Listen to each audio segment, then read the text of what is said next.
Set one kettlebell between your legs. Take a stance slightly wider than... Rob. No.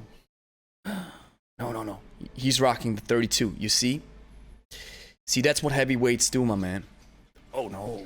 Heavyweights will give your body the proper feedback that it really needs. He most definitely doesn't feel comfortable with this exercise because the heavyweight is telling him this.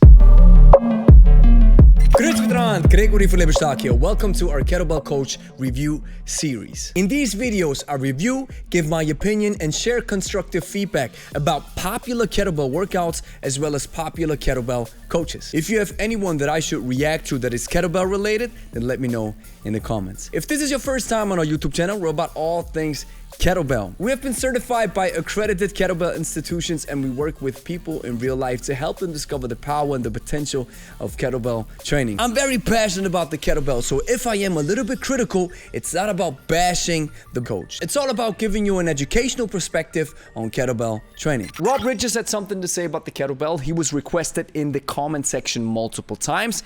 Let's see what he says. When it comes to kettlebells, you always hear about functional training. You never hear about kettlebells being used for bodybuilding and packing on quality muscle mass with hypertrophy training. That's because it is not the best tool to do it. It's not that you cannot do it with a kettlebell, but it is not the best tool. We always say the kettlebell is the Swiss knife of training modalities because it can do so many things at the same time. Yet with every training equipment that does many things at the same time, it doesn't mean that it is the best way for each training modality. Rob Richards here from Blue Star Nutraceuticals. I think it's funny that they say pro trainer with a TM. Well, that's probably a certificate. Yo, I'm a pro trainer. Gotta do some research and see what a pro trainer really is. In this series, we're using only kettlebells to train a specific muscle group each day over 5 days to form a complete bodybuilding style kettlebell hypertrophy program. And I think that's not the right approach. I have a little bit of a problem with the swing. We're gonna take a look at it. We get that question a lot when people are switching to kettlebells or they start using it, and it's like, what exercise do I have to use for each and every muscle group? And yes, like I said, you can do it. When you start working with the kettlebell, its most differentiating factor is the ballistics. Doesn't mean that the grinds are not powerful. For example, the Turkish kettlebell is a powerful exercise as well. Yet most of the time when you choose a kettlebell, you opt in for full body workouts as opposed to a typical bodybuilding split training type of program. Let's get it. Kettlebells offer some very unique advantages for hitting your back in new ways compared to traditional dumbbells and barbells. For example, a single-handed hardstyle swing with heavy weights will target your lats more because the unilateral aspect and the heavy weight will engage your lats more. But a pull-up or a lat pull-down, heavy rows are better when it comes to hypertrophy. So yes, different, but I don't think it's the optimal way when it comes to hypertrophy. You'll perform 6 exercises in linear fashion. Okay. Meaning you'll perform all sets of exercise 1 before moving on to exercise 2. So that's the typical way of training for hypertrophy. It's like you're saying, okay, I have a deadlift, I do 4 sets of 10, I do them all together, and then I switch to the next exercise. And like we always say, and I want to make this clear again, it's not a bad way to use a kettlebell, but I don't think it's the optimal way. Using 75% of your 1 rep max. And that's not something that's easy to do if you are working with fixed weights, because most people at home, they don't have a huge variety of weights. It's time to step up the weight. Yeah. Repeat this process. Ooh. You know it, guys. What is this? Type it in the comments. You guys who have been watching our YouTube channel regularly, what is this? Yeah, the Illuminati confirmed. The triangle. Rob, you take 1 step back and then you swing the kettlebell into the backswing so you don't waste your first rep, and your feet form the bottom of the triangle and the bell forms the top of the triangle. Somebody recently said, Jeff Cavalier says, do face pulls. Greg Doucette says, train smarter than last time or harder than last time. And Gregory says, do the triangle. That's awesome. Exercise 1, kettlebell deadlift. Set a heavy dumbbell on the ground between your legs. Keep your back straight, chest up, head in a neutral position. That's great. You know, what I would maybe do is just drop your hips a little more. He's almost in a 90-degree angle with the back, which may put some stress on your lower back. So you can bend, he's hinging almost exclusively. You can bend your knees a little bit if you go with heavy weights, and the breathing is important. I always use the Valsalva maneuver. breathing in, on top, boom, going down, and then breathing out. Other than that, it's fine. Kettlebell deadlift is a basic, it's powerful stuff. People are categorizing it as back or leg exercise. I would say it is hamstrings, glutes, lower back, and your lats, they do the static work. But if you would ask me now, well, is this the best way to build a strong back? To a certain degree, yes, but strong is not exactly hypertrophy. So if you want to go for hypertrophy, you'd rather do some pull-ups, right? Don't pull with your arms unless you want to end up tearing a bicep. He's most definitely right to really use your arms as hooks and don't pull it. Yet a bicep tear, I don't think that occurs with a 32 kilogram kettlebell or even with a 48. Kettlebell, one arm bent over row. All right. Grab a kettlebell, keep your torso parallel with the floor, and pull with your elbow, squeezing your lats as you raise the bell to your hip. This is a great exercise. I love the bent over row. And he doesn't put it down, so it's like, okay, it'll remain in the air. He's hinging exclusively. You'll feel it in your lower back. Most people will feel this exercise most definitely in the lower back. After 3 sets and these 10 reps, lower back only for most people.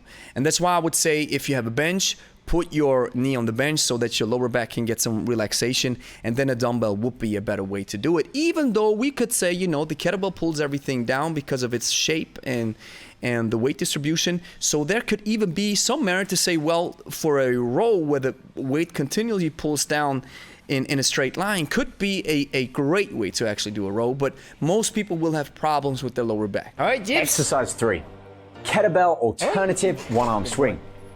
Use your hip drive to swing the weight, not your arms. Your arms are just along for the ride. Don't put your hand on your quads when you do single-handed swing. When he goes down, the timing is off, so he's hinging too early. He goes way too low.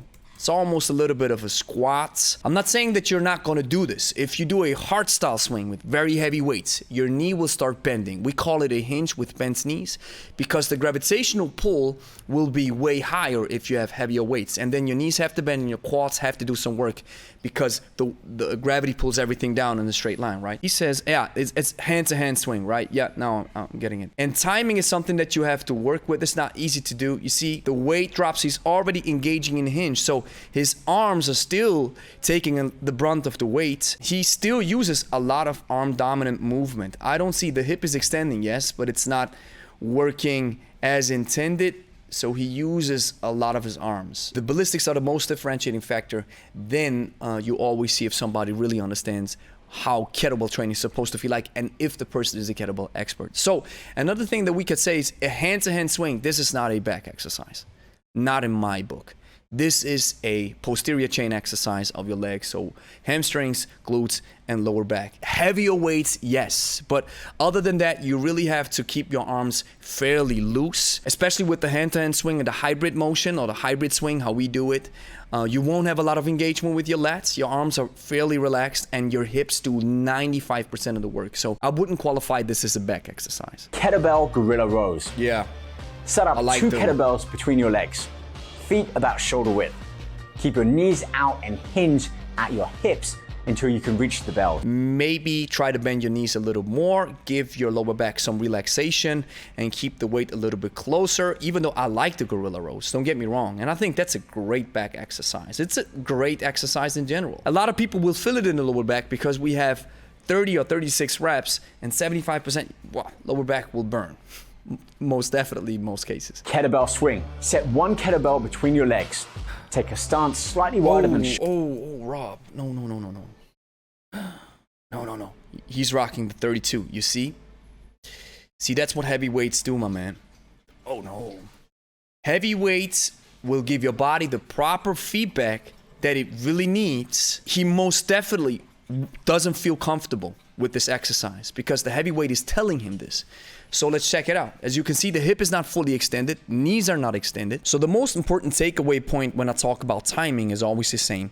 People are hinging and bending their knees too early. You see, the bell drops and there's no arm-body connection, yet he already engages in the hinge and is bending his knees. Therefore, his arms do not connect with the body, so the hips cannot take the brunt of the weight. His lower back and his arms are taking the brunt of the weight. That's why you have to wait. We always talk about this timing. You have to wait until the arms reconnect with your body, and that's the proper moment when you engage in the hinge and the bent knees, especially when you go into a hardstyle swing and you use very heavy weights. And timing is something you have to learn, because when you work with ballistics, it is an element that is not easy to control because it's unpredictable. So you have to work on this timing. Hinge at the hips until you can reach the bell, grab with both hands.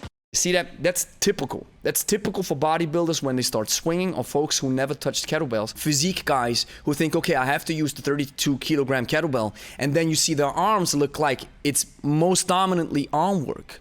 And that's not what it's supposed to be like. And engage your lats. Then begin with a slight swing back to engage your glutes and hamstrings. Thrust your hips forwards to drive the weight up. Remember, use your hip drive to swing the weight. Yeah, brother. You know, the information is great, but it doesn't do it. 3 sets of 10, always focus on 10. When you go with hardstyle swings, I will classify this as a hardstyle swing double-handed, then go for 10 reps only. That's enough, because the heavy weight that you use, your form will drop immediately when you use heavy weights and you go above 10. Always focus on 10s. Kettlebell plank rows. Or the Renegades, Set up in a man. plank position with a kettlebell in each hand. Body straight like a board. Core brace tight. Yep. Keeping your body parallel with the floor. Yeah, that's Row great. one bell up to your side without twisting your body. Great information, and now Pull with your really elbow, got it. squeeze with your lat, then lower and repeat on the other side. And he looks great, man. He's got an awesome physique. No doubt about it. So my verdict, my friends, with these exercises, I guarantee you'll mostly feel it in your lower back. Because that's the problem of the kettlebell. It is a hip dominant tool. You have to use your strongest muscles to really engage, especially with the heavier weights. And if you don't, then your lower back will take a lot of brunt of the weights, and then you'll feel your lower back is very sore and your lats don't feel anything. That's why I'm saying if you treat it like a hypertrophy tool work only, it's maybe not the best way to do it and to use a kettlebell. Thank you for watching. If you enjoyed the video, like it, consider subscribing if you want to see more kettlebell content. And if you're looking for a kettlebell program that builds you up from a beginner to a slowly advanced trainee in the course of about 3 months, and you maybe want to combine it with some easy to follow nutrition coaching, because maybe you want to lose weight or you want to get in shape, then check out 90 Days of Kettlebells. You'll find the link in the description. 14-day free trial included.